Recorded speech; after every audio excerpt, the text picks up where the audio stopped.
We were convinced that nothing could get in our way. But then, knowing Central Illinois, there was a blizzard in late March. But even this couldn't stop us, and we weren't the only ones.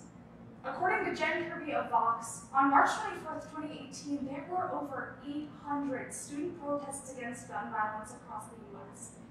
And while this act of students speaking up came as a shock to many, the concept isn't a new one. Youth activism has been around for a long time. So let's look at it. Let's explore the background, some applications, and finally the implications of this global phenomenon. Skeptics assumed that this spring's protests would be fleeting, but less than a month after the March for Our Lives, students organized a walkout that was seen in over 2,500 schools across the U.S., including my own.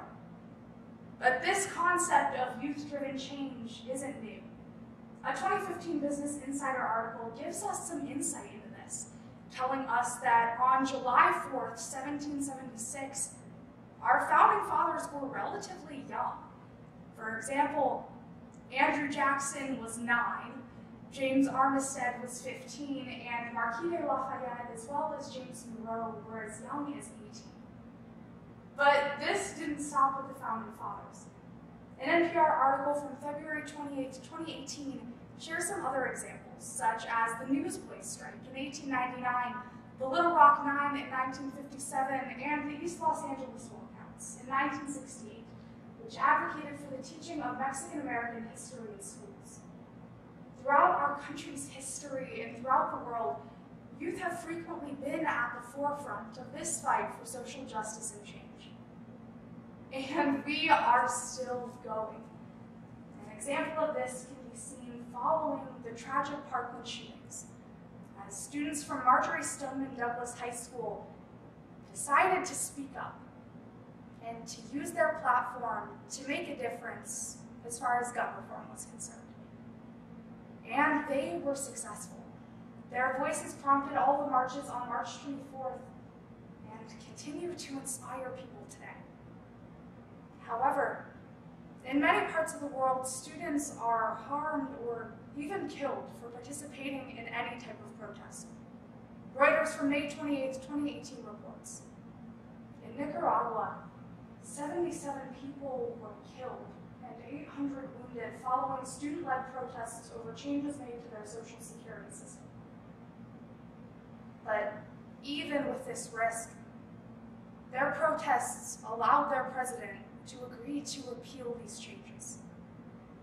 So even when it's not safe, students continue every day to fight for our futures. And we can see that this is going to keep going. There are many examples of ways that students can now more than ever be involved in politics. One of these is social media. Obviously, there's a difference between reasonable activism and just picking political fights on Facebook. But when students are able to use social media to have conversations instead of quarrels, youth activists are able to use it to make a difference. Second, avenues are being created so that students can meet directly with their legislators. An example of this is the United Nations Annual Youth Forum, where students from across the world are able to meet at their United Nations with their ambassadors. And they're able to give insight on what's important to them and to aid in the implementation of the 2030 Agenda for Sustainable Development. This agenda is intended to allow for social, economic, and environmental prosperity across the globe. And students are being given a say, even if they're not of voting age yet. Today, we explored some background, applications, and implications to youth activism. And as students continue to fight, it's important to acknowledge that this is impacting everyone.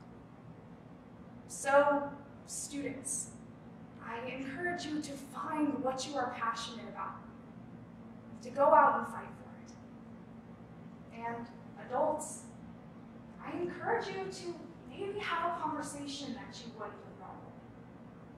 ask a student what's important to them, because this might impact you in a positive way. When I was thinking about a way to end this talk, a quotation kept coming to my mind. It's one of my favorites. So Martin Luther King Jr. said, "Everybody can be great because anybody can serve." You don't have to have a college degree to serve. You only need a heart full of grace and a soul that's generated by love.